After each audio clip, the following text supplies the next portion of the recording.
नमस्कार, आप देख रहे हैं कबड्डी अड्डा। मैं हूं अंकित, मेरे साथ आदिल मौजूद है और 78 senior mains national kabaddi championship आपको पता है कि अहमदनगर महाराष्ट्र में चल रही है। आज है तीसरा दिन। जब मैचेस होंगे, कितने बजे होंगे, वो सारी चीजें आपको बता देंगे। अभी तक का टूर्नामेंट बहुत ही जबरदस्त हुआ है। जिस तरह की परफॉर्मेंसेस देखने को मिली है, कुछ उथल पुथल हुए हैं, कुछ ऐसे प्लेयर्स हैं जिनसे एक्सपेक्टेड था वो उस तरीके से परफॉर्म नहीं कर पाए हैं, और बाकी कुछ ऐसे प्लेयर्स हैं जिनसे एक्सपेक्टेड नहीं भी था, फिर भी उन्होंने काफी अच्छा किया है। ये बहुत ही इंपॉर्टेंट है। अगर मैं आपको मैग्नीट्यूड समझाऊं इस टूर्नामेंट का, जैसे मैंने आपको लास्ट जो वीडियो हमने करी थी उसमें बताया था कि इसमें जो है जो खिलाड़ी अच्छा प्रदर्शन करेंगे, इसमें एक तरीके से डायरेक्टली अगर आप समझेंगे तो उसमें भारतीय टीम का चयन हो रहा है फ्यूचर इवेंट्स को लेकर के।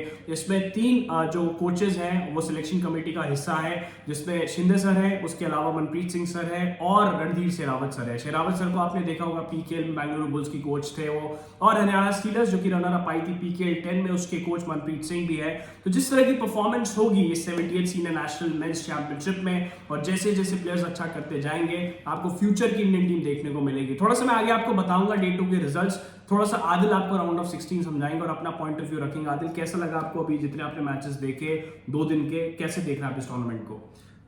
अभी तक जितने भी मैचेस देखे हैं बहुत ही फियर्स कंपटीशन देखने को मिला है सारे टीम्स के बीच में। स्पेशली अगर मतलब कुछ टीम्स तो ऐसे थे जिन्होंने एक तरफा हराया है, 50+ पॉइंट्स है तो अगले टीम को स्कोर ही नहीं करने दिया, 10-12 पॉइंट स्कोर करने दिया। तो इस तरह का पॉइंट डिफरेंस, बहुत बड़ा पॉइंट डिफरेंस भी देखने को मिला। और कुछ मैचेस ऐसे भी हुए जो 37-38 पॉइंट के इसमें एक एक पॉइंट के डिफरेंस से जीत रहे थे। तो बहुत ही फियर्स कंपटीशन भी देखने को मिला हमें। बिल्कुल, मैं थोड़ा सा रिजल्ट बता देता हूँ, फिर आदिल आपको राउंड ऑफ 16 एक्सप्लेन कर देंगे और बाकी चीजें अपना पॉइंट ऑफ व्यू रख लेंगे। रिजल्ट्स अगर हम बात करते हैं डे 2 की, तो राजस्थान और पौंडीचेरी का जो मैच हुआ उसमें राजस्थान ने पौंडीचेरी को 58-28 से हराया। मैं आपको सारे रिजल्ट्स नहीं बताऊंगा, कुछ सिलेक्टिव रिजल्ट्स बता देता हूँ। बाकी रिजल्ट्स आपको कबड्डी अड्डा के इंस्टाग्राम पेज पर मिल जाएंगे, तो जाके आप उसको फॉलो करिए और वहां पे चीजें आपको मिल जाएंगी। कर्नाटका खेली थी तेलंगाना से, कर्नाटका ने तेलंगाना को 49-32 से हरा दिया। उसके बाद उत्तर प्रदेश केरला का मैच हुआ था, 53-30 से उत्तर प्रदेश ने मैच जीता है।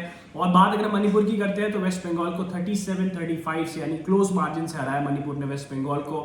और एक और मैच का रिजल्ट बता देता हूँ, केरला विदर्भा का मैच हुआ था 27-44, यानी विदर्भा ने केरला को 44-27 से हरा दिया है। ओटी आदिल, आप थोड़ा सा बताइए राउंड ऑफ 16 के बारे में, और फिर मैं बाकी चीजें आपको पॉइंट्स टेबल भी अपडेट कर दूंगा। डे टू रिजल्ट के बारे में मैं एक चीज़ और ऐड करना चाहूँगा, बहुत इंपॉर्टेंट है वो, क्योंकि चंडीगढ़ की टीम जो है वो कर्नाटका से खेली और कर्नाटका से हार जाती है।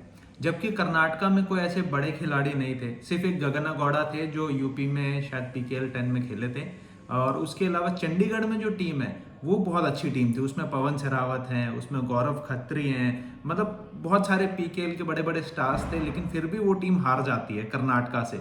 तो ये एक नोट करने वाली बात इसलिए है क्योंकि सीनियर नेशनल्स में जो चल रहा है कि हम हमेशा ऐसे सोचते हैं कि जो बड़े स्टार्स है वो आसानी से जीत जाएंगे, तो ऐसा नहीं है। इस बार ऐसा नहीं है। इस बार जो छोटी टीम भी है वो बहुत अच्छा प्रदर्शन कर रही है। बिल्कुल, थोड़ा सा पॉइंट्स टेबल बता देता हूँ और बाकी चीजें भी डिस्कस कर लेंगे। आप जरूर अपने सवाल पहुंचाइए हमें कबड्डी अड्डा के यूट्यूब चैनल पर या कबड्डी अड्डा के इंस्टाग्राम पेज पर। अगर आपके मन में कोई सवाल है 78 सीनियर मेंस नेशनल चैंपियनशिप को लेकर के, तो जरूर सवाल करिए, हमारी टीम आपको रिवर्ट बैक करेगी। और हम कोशिश करेंगे कि अगर आपका कोई सवाल बहुत इंटरेस्टिंग निकला तो उस पर भी हम एक डिस्कशन कर सकते हैं फ्यूचर में। मैं आपको स्टैंडिंग्स बता देता हूँ। पूल ए की स्टैंडिंग्स की अगर हम बात करते हैं तो मैं आपको 4 स्टैंडिंग्स बताता हूँ पूल डी की, उसके बाद आदिल अपना पॉइंट ऑफ व्यू रखेंगे और फिर बाकी मैं स्टैंडिंग्स आपको एक्सप्लेन कर दूंगा।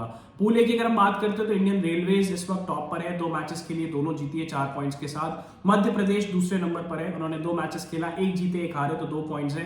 बीएसएल की टीम अभी भी खाता नहीं खोल पाई है, 2 मैचेस खेले हैं, दोनों मैचेस हारे हैं, तो इस वक्त 0 पॉइंट्स के साथ सबसे नीचे ग्रुप ए में। पूल बी की अगर हम बात करते हैं तो महाराष्ट्र एट द टॉप है, 2 खेला 2 जीते 4 पॉइंट्स के साथ। दिल्ली सेकंड नंबर पर है, 1 जीती 1 हारी, 2 पॉइंट्स के साथ। और गुजरात एक भी मैच नहीं जीत पाई और तीसरे नंबर पर है। पूल सी की अगर हम बात करते हैं तो गोवा, बिहार, मणिपुर, वेस्ट बंगाल टॉप 4 है। गोवा ने 3 खेला 2 जीता, और अगर आप उनके पॉइंट्स देखते हैं तो 6 पॉइंट्स है, स्कोर डिफरेंस 67 का है। और उस ग्रुप में बिहार सेकंड पे, मणिपुर थर्ड पे और वेस्ट बंगाल इस वक्त चौथे नंबर पर है। पूल डी बता देता हूँ फटाफट आपको। हरियाणा, हिमाचल प्रदेश, उत्तराखंड और त्रिपुरा। हरियाणा की टीम जो है इस वक्त टॉप पर है 6 पॉइंट्स के साथ, स्कोर डिफरेंस 40 का है, 3 खेले तीनों जीते हैं।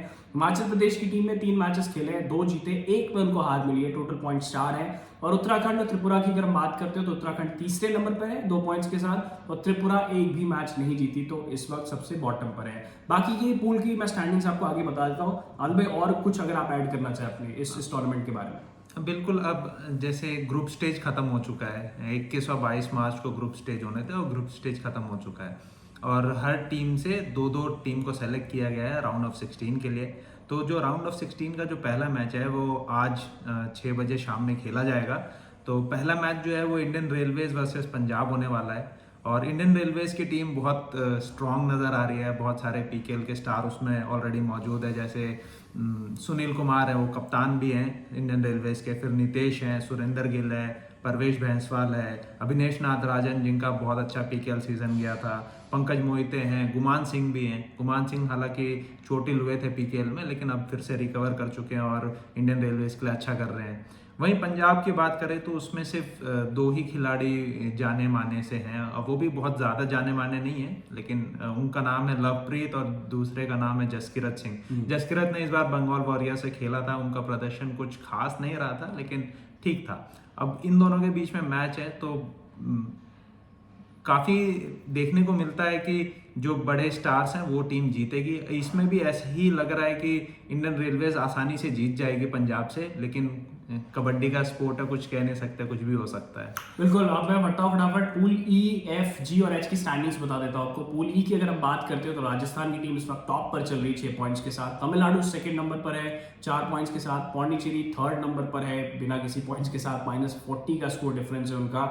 झारखंड की टीम अभी 1 जीती है 2 हारी है, इनके पॉइंट्स 2 है, तो ये भी आप तीसरे चौथे पर ही मानिए। पूल एफ की बात करूं तो कर्नाटका एट द टॉप है, चंडीगढ़ सेकंड नंबर पर है, तेलंगाना थर्ड पर और छत्तीसगढ़ चौथे नंबर पर है।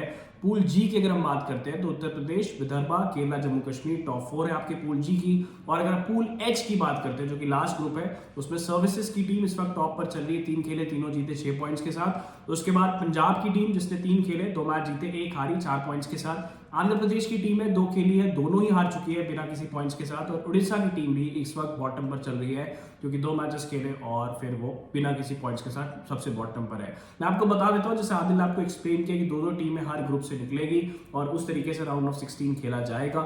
एक सवाल बहुत ज्यादा आ रहा है, मैं उसका आंसर देना चाहूंगा कि कई बार सवाल पूछ रहे हैं मैच कहाँ देख सकते हैं, तो आप सारे मैचेस कबड्डी अड्डा के यूट्यूब चैनल पर देख सकते हैं। और हमने एक पोस्ट भी डाला है इंस्टाग्राम पे, हम लिंक भी डाल देंगे इंस्टाग्राम के बायो पे। अगर आप इंस्टाग्राम के थ्रू हमारे चैनल तक पहुंच रहे हैं पहली बार तो आप डिस्कवर करिए और सारे मैचेस देखिए कबड्डी अड्डा के यूट्यूब चैनल पर। हमारी टीम भी वहां मौजूद है, तो हम पूरी कोशिश करेंगे कि आपके लिए एक्सक्लूसिव बाइट्स भी ले आए, कुछ प्लेयर्स का इंटरव्यू भी ले आए, व्लॉग्स भी करें और हम बिहाइंड द सीन्स भी आपको बताएं कि हमने हमेशा ये देखा कि पीकेएल में सारी चीजें आपको पता होती हैं, बट ये जो टूर्नामेंट्स हैं जो कि बहुत इंपॉर्टेंट रोल प्ले करते हैं इंडिया का फ्यूचर एक तरीके से, आप जैसे मैं आदिल ने बताया, मैंने आपको बताया कि प्लेयर्स की परफॉर्मेंस पे ये डिपेंड करेगा कि वो किस तरीके से परफॉर्म करते हैं और भारत के लिए कैसे वो सर्विसेज दे सकते हैं। So it's gonna be fun, मजा आएगा, वो सारे कंटेंट आपको यहाँ पर मिलेगा। आदिल अगर आप कुछ ऐड करना चाहे तो।